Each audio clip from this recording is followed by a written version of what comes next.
The digital trap episode 5 सबूतों की तलाश शैली, साइबर क्राइम, चाक्र थ्रिलर, सर फैमिली ड्रामा। साइबर अपराधी कभी अपनी असली पहचान सामने नहीं लाते। वे नकली नाम, नकली नंबर और नकली चेहरे इस्तेमाल करते हैं, लेकिन हर अपराध अपने पीछे कोई ना कोई निशान जरूर छोड़ जाता है। पुलिस की जांच शुरू Vadodara cyber crime police station. Inspector Nikhil Rathore पूरी टीम के साथ केस की समीक्षा कर रहे थे। दीवार पर लगी स्क्रीन पर कई नंबर, बैंक खाते और कॉल रिकॉर्ड दिखाई दे रहे थे। निखिल, हमारे पास अभी सिर्फ कुछ नंबर और कुछ बैंक रिकॉर्ड है, लेकिन इन्हीं से पूरी गैंग तक पहुंचना है।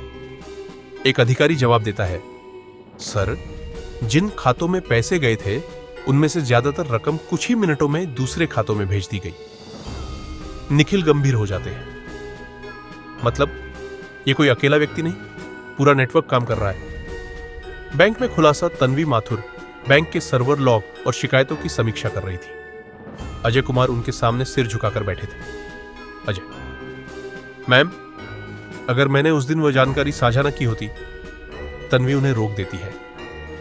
तन्वी, अजय, गलती हुई है, लेकिन अभी खुद को दोष देने का समय नहीं है।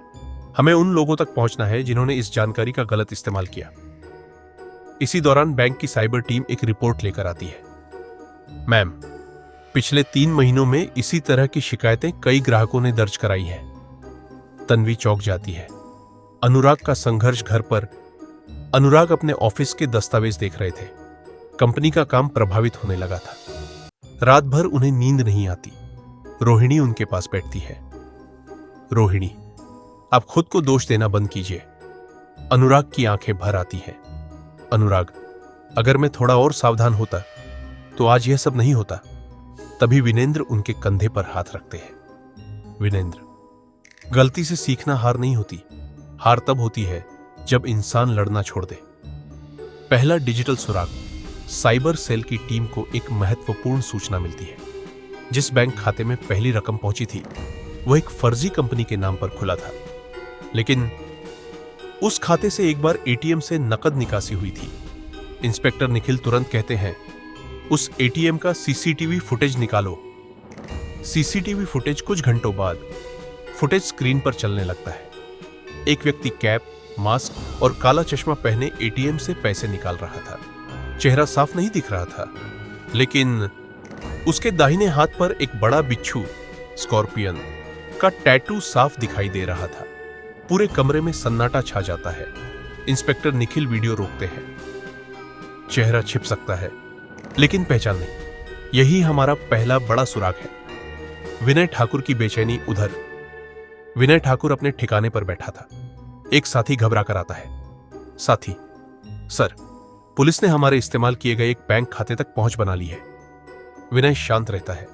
वह धीरे से पूछता है, क्या एटीएम वाला आदमी पकड़ा गया? नहीं सर।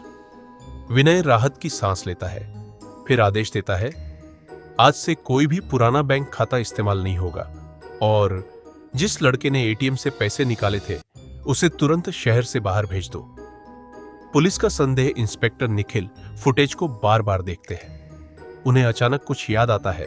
वे अपनी टीम से कहते हैं, सिर्फ टैटू नहीं, इसकी चाल भी पहचान बन सकती है। पुराने मामलों की फुटेज मंगवाओ।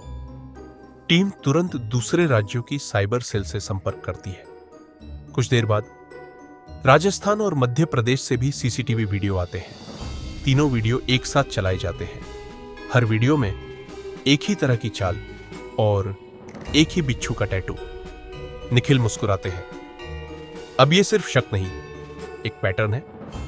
अंतिम दृश्य रात। विनय ठाकुर अपनी टीम के साथ शहर छोड़ने की तैयारी कर रहा था। उसी समय उसका फोन बजता है। दूसरी तरफ से एक अनजान आवाज आती है, विनय, पुलिस तुम्हारे बहुत करीब पहुंच चुकी है। अगर बचना है तो आज रात ही ठिकाना बदल दो।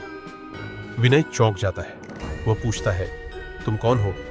लेकिन फोन कट चुका था।